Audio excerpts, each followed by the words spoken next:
बस यहीं बैठे रहिए, थोड़ी सी जगह बना लें, आप जगह बना लें भाई। आप लोगों ने महफिल सजाई है, उम्मीद है सबसे पहले आप ही आए होंगे, तो आपको जगह से नहीं उठाया जाएगा। बस बड़े लोगों को आगे बुलाने की कोशिश कर रहा हूँ। पीछे जो भाई मेरे खड़े हैं, अगर खड़े होने की आदत ना हो उनकी, बैठ के अगर हुजूर का जिक्र सुन सकते हैं तो वो भी आगे आ सकते हैं। बाकी जिसको ऊंचे टीला चाहिए था वो उसने ले लिया, जिसे दीवार की सपोर्ट चाहिए थी वो भी उसे मिल गई है। जो कमर के कमज़ोर थे उन्होंने तकिए लगा लिए हैं। बाकी मर्जी है आपकी, मगर दीवार से संभल के लग के बैठना बेटा, कहीं बिच्छू ना हो। ये नौजवान जो पर्दे में छुप के बैठे हैं, इनका क्या मसला मैं नहीं जानता हूं। ऐसे काम क्यों करते हो बेटे जो छुप के बैठना पड़े? फिर आगे आ जाओ, थोड़ा सा आगे होके बैठो। ये जलसा है बेटे, पंचायत नहीं है।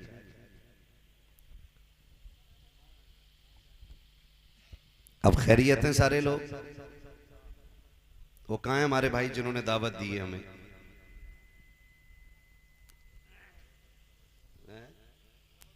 पीछे हैं? चलिए कोई बात नहीं, उन्होंने बुलाया, हम तो आ गए। वो भी इंशाल्लाह आ ही जाएंगे, क्यों रब्बानी? खैरियत हैं सारे लोग? जरा कह दें या रसूल अल्लाह। नहीं, जिन्हें ये लगता है कि मैं खसाब हूं, मैं जमींदार हूं, मैं ठेकेदार हूं, मैं पैसे वाला हूं, तो वो इस महफिल से उठ के फौरन निकल लें। यहां वो बैठे जो हुजूर के दर का नौकर बन के बैठा हो। ख्याल रखिएगा, उस महबूब की महफिल है जिसकी चौखट पे बड़े बड़े ताज वाले अपने ताज उतार के आया करते हैं। अगर सुभान अल्लाह कहना ये छोटे लोगों का काम है ना, तो ऐसे बड़े लोगों की बिल्कुल महफिल में ज़रूरत नहीं है जो अपने आप को इतना बड़ा समझते हों कि सुभान अल्लाह कहने में उनकी तौहीन होती हो। मुफ्ती साहब क़िबला तशरीफ़ फरमाएं, इनके मेरे जैसे एक नहीं लाखों शागिर्द होंगे, वास्ता बिला वास्ता बिल वास्ता। और मैं हज़रत को देखता हूँ कि हज़रत हौसला अफजाई के लिए हर बात पे कुछ न कुछ इरशाद फरमाते रहते हैं। मैं अगर कुर्सी पे बैठा हूँ तो ये मत समझना मैं बड़ा हूँ और जो नीचे बैठे हैं ये छोटे लोग हैं। नहीं, मैं कुर्सी पे इसलिए बैठा हूँ ताकि आपसे बात करने में आसानी हो। ये अलग बात है खामोश खड़े रहते हैं, फिर भी जो लोग बड़े हैं वो बड़े रहते हैं। ऐसे असलाफ से मिलता है हमारा शजरा, जिनके कदमों में कई ताज पड़े रहते हैं। हाँ जी, मेरा मिजाज है, जिस तरह सुनोगे उस तरह ही सुना लूंगा। मेरा इलाका है जैसे तेरे परमल वैसे मेरे गीत, है ना? अगर खामोशी से आप सुनना जानते हैं तो मैं सुनाना भी जानता हूँ। ठीक, अब बहुत बड़े लोगों की मुझे कोई जरूरत नहीं है, मैं अपनी छोटी जमात पे आके ठहर जाता हूँ। जरा बच्चे बोलें सारे या रसूल अल्लाह। सलामत रहो, अल्लाह आपके माँ बाप को सलामत रखे। खुदा करे वो दिन जल्द आए कि आप ऐसे लोगों की जगह जल्दी लें जिन्हें महफिल में सुभान अल्लाह कहने की तौफीक नहीं हो रही है। कहो आमीन। ठीक है ना? आप मेरा साथ दें, मैं सफर का आगाज करूं। मेरे लिए बस इतनी ही जगह काफी है। डिस्प्ले अच्छी होती है ना तो पूरी मार्केट अच्छी लगती है, और डिस्प्ले खराब हो जाए ना तो फिर कंपनी का माल भी कवाड़ा ही लगने लगता है। तो ये डिस्प्ले अच्छी रहनी चाहिए। मुझे हुजूर की विलादत पे बात करनी है। कितने लोग सुनना चाहते हैं? जरा कह दें या रसूल अल्लाह। क्या बात है, बच्चे सलामत रहें। आने वाली जनरेशन इंशाल्लाह मजबूत होगी, है ना? अब जवानों की बात हजरत क्या की जाए, 3 बजे तक तो पबजी खेल रहा है। 11 बजे सो के उठ के कह रहे अम्मी चाय नहीं बनाई। वो कहती थप्पड़ मार के, पगले चाय तो चाय पत्ती भी कुत्ते खा गए। हाँ, चाय भी खत्म हो गई, पत्ती भी धुल गई। 11 बजे उठ के चाय पूछ रहे। मुफ्ती साहब क़िबला तशरीफ फरमाए, इनके कदमों की खाक में सर का ताज बना के बात करने लगा हूं। महबूब अलैहिस्सलाम ने फरमाया जल्दी सोया करो और जल्दी उठा करो।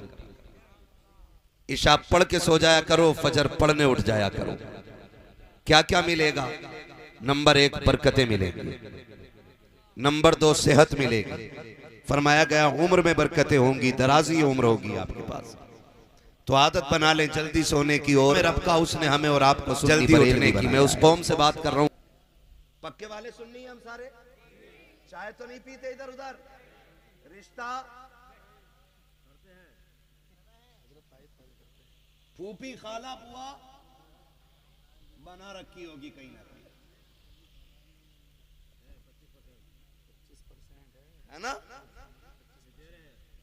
मैं बहुत गौर से मेरी बात की, बहुत गौर से मेरी बात सुनिएगा। सरकार मुफ्ती साहब क़िबला तशरीफ फरमाए, इनकी सरपरस्ती में पूरी जिम्मेदारी के साथ ये बात कह रहा हूं। हम ही वो सुन्नी बरेलवी लोग हैं जो हर वली को मानते हैं। बोलें सुभान अल्लाह। साथ मौला अली को मानते हैं, और सिर्फ मौला अली को नहीं, हुजूर के 4 यारों को मानते हैं, और सिर्फ 4 यारों को नहीं, मुस्तफ़ा के सारे वफादारों को मानते हैं। और हमारा ही ये नारा है, तुझसे और जन्नत से क्या मतलब, वहां भी दूर हो, हम रसूलुल्लाह के जन्नत। हाँ जी, समझ में आ रहा है आप कितने दीनदार लोग हैं। एक मिसरा भी किसी को पूरा याद नहीं है। यूं तो सैयद भी हो, मिर्जा भी हो, अफगान भी हो, तुम सभी कुछ हो, बताओ कि मुसलमान भी हो। डॉक्टर इकबाल ने कहा था, तुम हो सूरत में नसारा तो तमद्दुन में हुनूद। ये वो मुस्लिम हैं जिन्हें देख के शर्माई यहूद। जिन्हें याद है वो मेरा साथ दें, और जिन्हें याद नहीं है वो आदत डाल लें। मैं कहता हूं एक मिसरा भी याद हो जाए और उसी को खेत में गुनगुनाना शुरू कर दो तो इंशाअल्लाह हुजूर के सनाखानों में नाम आ जाएगा। आप खुद बताइए, आपके यहाँ हाजी भी होंगे, नमाजी भी होंगे, बड़े बड़े रोजेदार ऐसे भी होंगे कि जो इफ्तारी करके कहते होंगे, हाँ भाई कलवा का रोजा नहीं था इस बार, और फजर में सलाम फेर के करने भूरा किधर है। ये वो नमाजी हैं कि जिन्हें अल्लाह और उसके रसूल की रजा के लिए मस्जिद में आना नहीं मिलता है, बल्कि अपनी शान दिखाने के लिए ये मस्जिद में आया करते हैं। सुने बहुत गौर से मेरी बात। नमाज, रोजा, हज, ज़कात, ये सारी चीजें, लेकिन कोई गारंटी है कि हम खुदा की बारगाह में ये पेश करके कहेंगे अल्लाह हमने सजदे किए थे, हमें इन सजदों के बदले में बख्श दे? कोई ले रहा है गारंटी इस पूरी महफिल में? वहां तक नहीं ना। आला हजरत क्या कहते हैं, दिला बस खौफ से पत्ता सा उड़ा जाता है, पल्ला हल्का की सगी भारी है भरोसा तेरा। हमें अगर नाज है तो सिर्फ इस बात पे नाज है कि रब ने हमें हुजूर की उम्मत में पैदा फरमा दिया है, और सिर्फ हुजूर की निस्बत पे नाज है।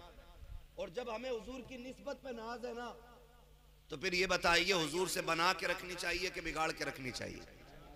सारे बोलें, अभी सब नहीं बोल रहे हैं। जिनका दिया तू खाए, उन्हीं को तू गुर्राए, लगता है तूने पी है अशरफ अली की चाय। बताओ हुजूर से बना के रखनी चाहिए कि बिगाड़ के? पीछे वाले भी बोलें, कैसे रखनी चाहिए? बना के रखनी चाहिए। और आज हजरत ने फरमाया 25%, 25% हमने रिश्ते के नाम पे, ताल्लुकात के नाम पे, मामलात के नाम पे बदमज़हबों से हाथ मिला रखे। बड़ी बात करने लगा हूं। हमारा वहाबियों से न मेड़ का झगड़ा है, न बैल खोले उन्होंने हमारे, न दुकान काटी है उन्होंने हमारी। झगड़ा सिर्फ इतना है कि जैसे हुजूर को मानना चाहिए वो वैसा नहीं मानते। ये मैंने 100 बातों की एक बात कह दी, पूरी जिंदगी मुफ्ती साहब क़िबला की, बाल सफेद हो गए, कमजोरी आ गई, यही दीन दुनिया को सिखाते हुए गुजर गई है। सिर्फ इतना है कि हुजूर को जैसा मानना चाहिए वो वैसा नहीं मानते, बस ये झगड़ा है। अब इसकी अलग अलग बातें करूंगा तो बड़ा वक्त चाहिए। मैं एक मोटी सी बात बता दूं, इन वहाबियों का अकीदा यह है माज अल्लाह नबी के माँ बाप जहन्नमी है। बोलो माज अल्लाह। इनका अकीदा क्या है? नबी के माँ बाप। बोलो, डर क्यों रहे हो? जब मैं बुलवाऊं तो बोलो। इनका अकीदा क्या है कि नबी के माँ बाप, और हमारा अकीदा यह है कि वो सिर्फ जन्नती नहीं, अल्लाह ने उन्हें मालिके जन्नत बनाया है।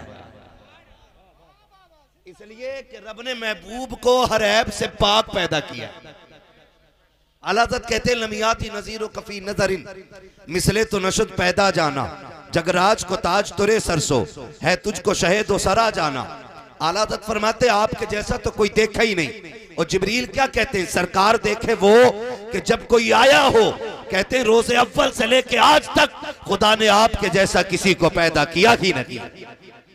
यही तो बरेली से आवाज आती है, ही बोले सिदरा वाले, ये चमने जहां के थाले सभी मैंने छान डाले, तेरे पाए का न पाया, तुझे यक ने यक बनाया, तुझे हमद है खुदाया, तुझे हमद है खुदाया। इन वहाबियों का अकीदा क्या है? माज़अल्लाह नबी के माँ बाप, और हमारा अकीदा नबी के माँ बाप, नबी की माँ आमीना भी शान वाली हैं और हजरत अब्दुल्ला भी शान वाले हैं। ये सारे जिम्मेदार लोग बैठे, पूरी जिम्मेदारी से कह रहा हूं। मेरे नबी ने फरमाया, लोगों अल्लाह ने मेरे नूर को पाक पुश्तों से पाक रहमों में मुंतकिल फरमाया है। ये कौन कह रहा है?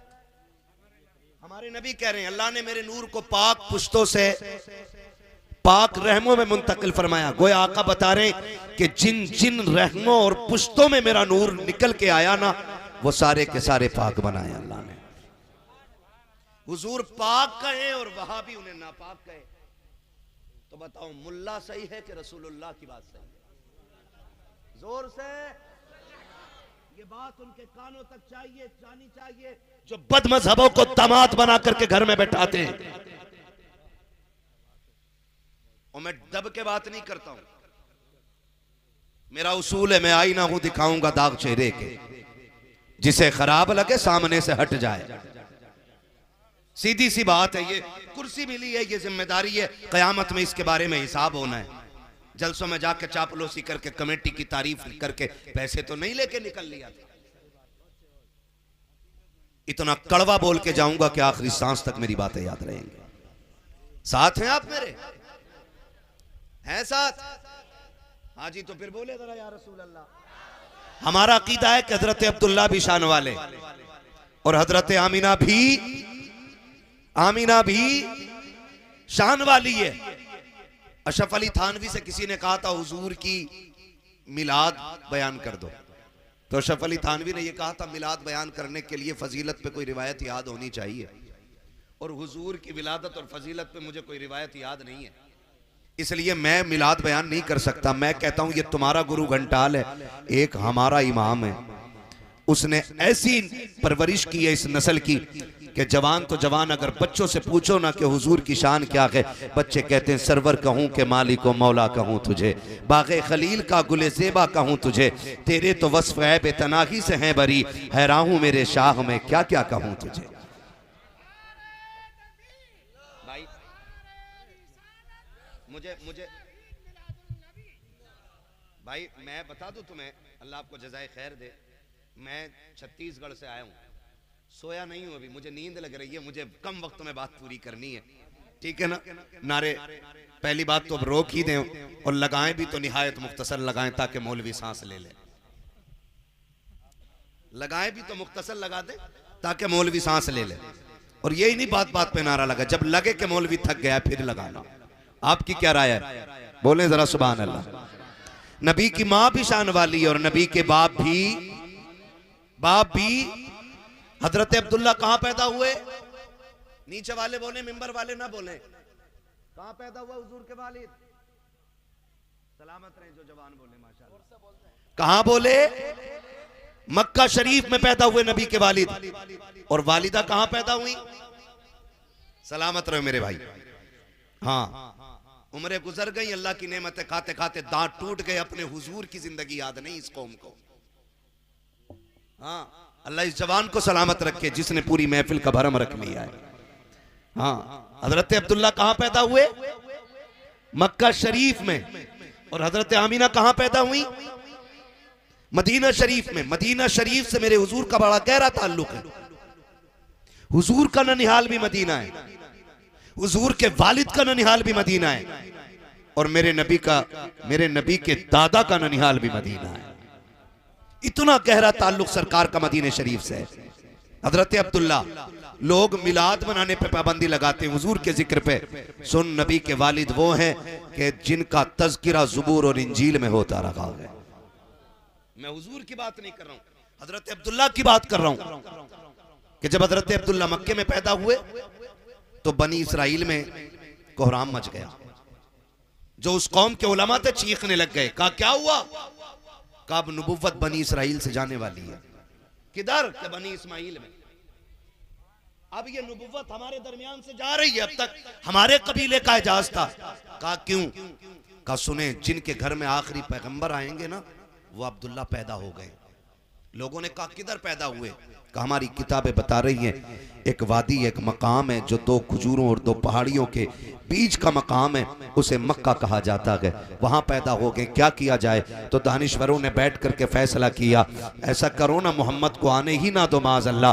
जब उन्होंने ये फैसला किया, कहा वो रोका कैसे जाएगा? कहा अब्दुल्ला को कत्ल कर लो, ना होंगे अब्दुल्ला ना आएंगे मोहम्मद रसूलुल्लाह। लेकिन उन्हें पता नहीं था फानूस बन के जिसकी हिफाजत हवा करे वो शम्मा क्या बुझे जिसे रोशन खुदा करे। एक किलर को बुलाया गया कत्ल करने के लिए हजरत अब्दुल्ला को, और बुला करके कहा गया तुझे एक बच्चे का सर काट के लाना है। उसने कहा कीमत क्या मिलेगी? कहा इतनी दौलत दी जाएगी कि तेरी नस्लों का गुजारा हो जाएगा। उसने कहा बच्चा कहाँ मिलेगा? कहा कि दो पहाड़ियों के बीच की एक जगह है जिसे मक्का कहा जाता है, उस जमीन पे बच्चा मिल जाएगा, उसका सर काट के ले आना। उसने बड़ी खुशी से सफर शुरू किया, बच्चे का सर काटना है और दौलत इतनी मिलने वाली है कि खानदान नहीं बल्कि नस्लों का गुजारा हो जाएगा। सफर तय करके मक्का शरीफ आया है, आकर के बच्चों पे गौर किया, सारे बच्चों को देख रखा है, सारे बच्चों पे निगाह डाली कि किससे अब्दुल्ला का पता पूछूं। एक बच्चा ऐसा था जिसका अंदाज निराला था, जिसका तौर तरीका निराला था, जिसके चेहरे में गजब की कशिश थी। उसी बच्चे को इशारा करके कहा बेटे जरा करीब तो आओ। वो बच्चा करीब आया, कहा क्या बात है? कहा मैं एक बच्चे की तलाश में आया हूँ। कहा क्या काम है बच्चे से? कहा कि राज की बात है। कहा बताओ तो सकी। कहा ये राज नहीं बता सकता। बच्चे ने कहा राज है तो वादा करता हूँ किसी से नहीं बताओ राज क्या है? कहा मुझे उस बच्चे का सर लेना है। कहा नाम क्या है बच्चे का? कहा अब्दुल्ला नाम है। जैसे इतना हजरत अब्दुल्ला ने सुना है तो मारे गुस्से के गिरबान नहीं पकड़ा था। आपने शोर मचा करके अपने कातिल के खिलाफ आवाज नहीं उठाई थी, बल्कि खुदा की कसम ये नस्ल करीमों की लजपाल घराना है। कहा कि परदेसी लगते हो, भूखे भी हो? कहा जी 6 साल उम्र शरीफ हजरत अब्दुल्ला की है। कहा बैठ जाइए। कहा किधर जा रहे हो? कहा मैं वादा करता हूँ राज किसी से नहीं खोलूंगा, मैं अपने घर जा रहा हूँ, कुछ खाने पीने का सामान लाता हूँ। हजरत अब्दुल्ला घर तशरीफ लाते हैं, एक हाथ में खजूर का प्याला, दूसरे हाथ में पानी का बर्तन लेकर के पेश किया है, खजूरें खिलाई है, पानी पिलाया है, सैराब करके कहा था अब बता काम क्या है बच्चे से? कहा उसका सर लेके जाना है। हजरत अब्दुल्ला कहते हैं क्या करोगे सर लेकर के? तुम्हें नहीं लगता है अगर बच्चे का सर काटोगे खानदान वाले रोएंगे, घर वालों को दर्द होगा? उसने कहा मैं उसका दर्द देखूं या नस्लों की शान देखूं? आपने जैसे इतना सुना है आप कदम आके बढ़ा के कहते हैं मेहरबानी कर अगर सर की लेना है तो मेरा सर लेके चला जा। उसने कहा मैं तेरा सर कैसे काट सकता हूं? तूने मुझे खाना खिलाया है, तूने मुझे पानी पिलाया है, मुझे अब्दुल्ला का पता बता। हजरत अब्दुल्ला कहते हैं तुझे जिस अब्दुल्ला की तलाश है वो कोई और नहीं बल्कि तेरे सामने खड़ा है। जैसे इतना कहा है तलवार उसके हाथ से गिर जाती है, कदम पकड़ के कहता है करीम के बेटे माफ कर देना, मैं तेरे दरवाजे पे सर लेने आया था, सर दे के जा रहा हूँ। कहा क्या कर रहा है? कहा जा मैं जा रहा हूँ लेकिन वादा करके जा रहा हूँ ये सर हमेशा तेरा मकरूज रखेगा। कहा ऐसा क्या देखा? कहा मैं समझ गया हूँ अगर अब्दुल्ला का किरदार ऐसा है तो मोहम्मद रसूलुल्लाह का किरदार कैसा हो।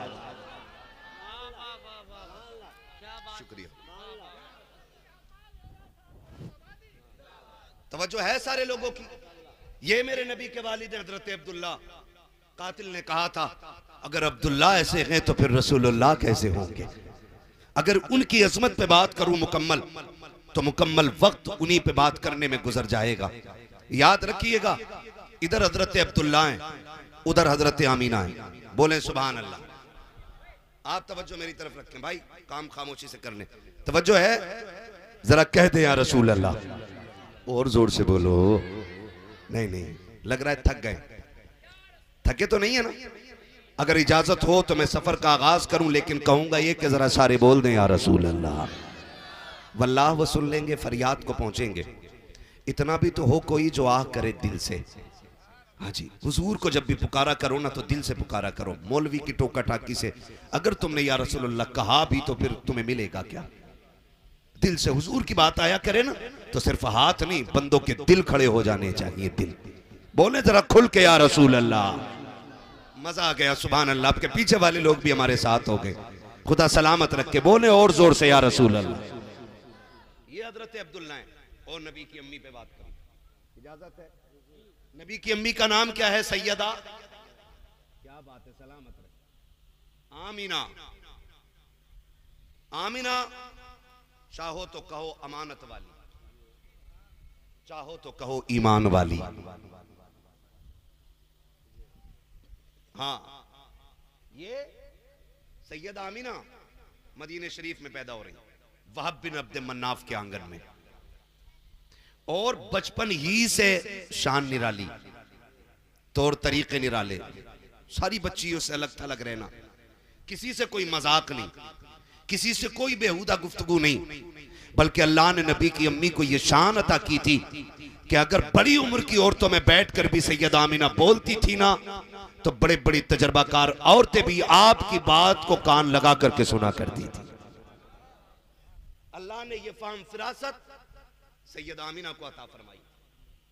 आप गौर करें, मैं बहन बेटियों से गुजारिश करूंगा, खुदारा कभी दुपट्टा उतारने का ख्याल दिल में आए ना, तो सोच लिया करना ये सिर्फ दुपट्टा नहीं है, ये हुजूर के करम की चादर है जो हमारे सरों पे रखी हुई है। वरना हमारी औकात, बहन बेटियां सोच लिया करें, हमारी औकात तो ये थी, हमें जिंदा होने का हक नहीं था, हमें बोलने का हक नहीं था, हमें सांस लेने का अधिकार नहीं था। ये तो हुजूर आए और फरमाया बेटियां मारी नहीं जाएंगी, बेटियां बचाई जाएंगी, बेटियां बचाई जाएंगी। आज 1400 साल के बाद जब हुकूमत डगमगाई है ना, लोगों की तो कहा बेटी बचाओ बेटी पढ़ाओ। मेरे नबी ने 1400 साल नहीं बल्कि 1450 साल पहले बार उठाई ना, फिर आवाज आती है अगर तू नहीं पालता तो छोड़ जाए, अपने कर्म से हम इसे पाल के दिखा देंगे। तो गुलाम ये समझा शायद बच्ची अजमतों वाली है, इसलिए इसको बचाया जा रहा है। वो ले गए और बच्ची को पाला, बच्ची ने तालीम हासिल की, पूछे इन उलमा से, वो अपने वक्त की सबसे बड़ी काहिना बनी और उसका नाम सौदा था। इतनी बड़ी काहिना के हाथ की लकीरें देख के बताती थी कि सामने वाले की तकदीर में लिखा क्या है। इतनी बड़ी काहिना, जब किसी शहर से गुजरती ऐलान हो जाता कि सौदा आ रही है, लोग लाइन में लग जाते, कोई कहता मेरे हाथ में क्या है, मेरे हाथ में क्या है। वो हाथ की लकीरें देख के लम्हे नहीं लगाती, बताती कल तेरे साथ ये होने वाला है, तेरे नसीब में ये लिखा हुआ है। इतनी बड़ी काहिना, एक दिन उसका गुजर हुजूर की ननिहाल मदीने शरीफ से होने लगता है। ऐलान हो गया सौदा आ रही है। जिसे तकदीर के बारे में पूछना गया जाए, शहर का एक एक बच्चा चौक में आ गया, उसी सौदा का इंतजार हो रहा है। जैसी सौदा आई है, लोगों की लाइन लग गई, लकीरें देखती बताती जाती तेरे नसीब में यूं है, तेरे नसीब में ये है। अल्लाह अकबर, जब नसीबों का खेल खेला जा रहा है, जब नसीबों की तहरीरें पढ़ी जा रही है, तब दूर कोने में खड़े होकर के मेरी नबी की अम्मी ये तमाशा देख रही है। आप लाइन में नहीं आई, किसी लड़की ने जाके कहा था आमीना क्या तू हाथ नहीं दिखाएगी? हजरत आमीना ने मुस्कुरा के कहा था मुझको मेरे रब की जात पे भरोसा है, मुझे किसी लकीरें देखने वाले पे भरोसा नहीं है, मुझे जरूरत रखी है मैं लकीरें दिखाऊं। उसने कहा बात तुझे तो नहीं है, लेकिन हमें जरूरत है, क्योंकि तू हमसे सबसे जुदा है, तेरा तरीका सबसे अलग है, तेरा उसूल सबसे अलग है। देखे तो सही अल्लाह ने तुझे क्या शान अता की है। ऐ कौन तू? पकड़ के हाथ जब काहिना के पास सैयदा आमीना को लाया जाता है, उसने हजरत आमीना के हाथ की लकीरों पे निकाह डाली है। सौदा के माथे पे पसीना आने लगता है, कभी चेहरा देख रही है, कभी आसमान देख रही है, कभी चेहरा देख रही है, कभी आसमान देख रही है। खड़े लोगों ने कहा था सौदा बता तो सकी, कोई लकीर ऐसी नहीं है जिसे देखने में इतनी देर लग गई हो, इसकी लकीरों में ऐसा क्या है जो तेरी जबान पे ताला लग गया है? तो सौदा ने कहा था आज तक मैंने ऐसी लकीरें किसी की नहीं देखी है जो इसके हाथ की लकीरें हैं। कहा लिखा क्या है? कहा इसका हाथ बता रहा है, या तो ये खुद नबियों के इमाम बनेगी या नबियों के इमाम की मां बन के दुनिया में आ गई। अल्लाह अकबर। लोग क्या समझते हैं जिक्र मिटा देंगे हुजूर का?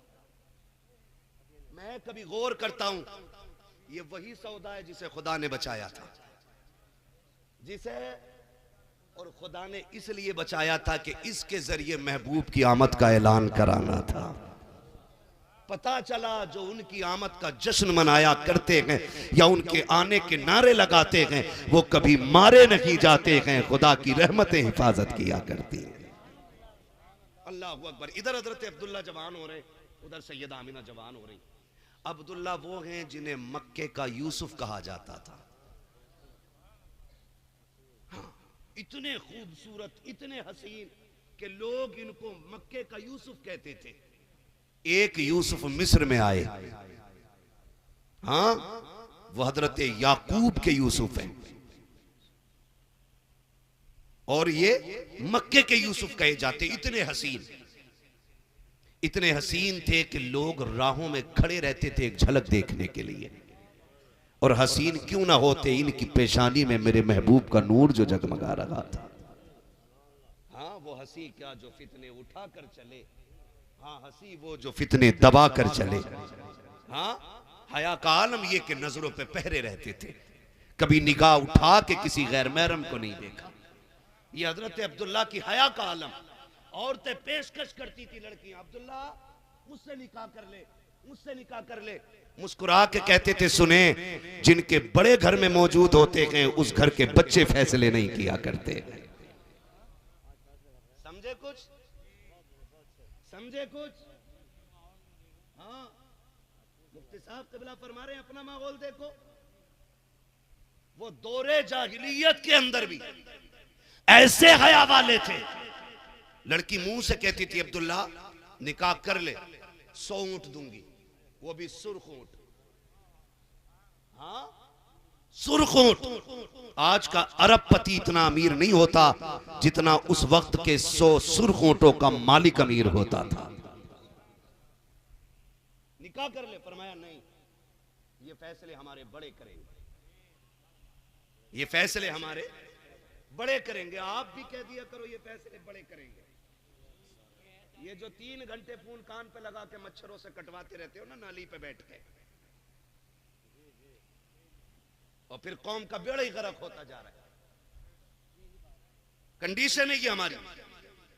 तवज्जो है सारे लोगों की। शरीफ लोगों में फैसले कौन करता है? कौन करता है? किन लोगों में?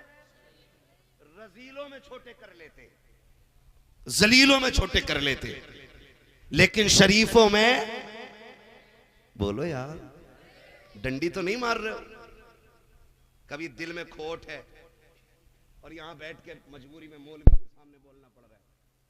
मौलवी के सामने तो चुप रह के भी काम चलेगा, अल्लाह के आगे चुप नहीं खड़े रह पाओगे, ये याद रखिएगा आप।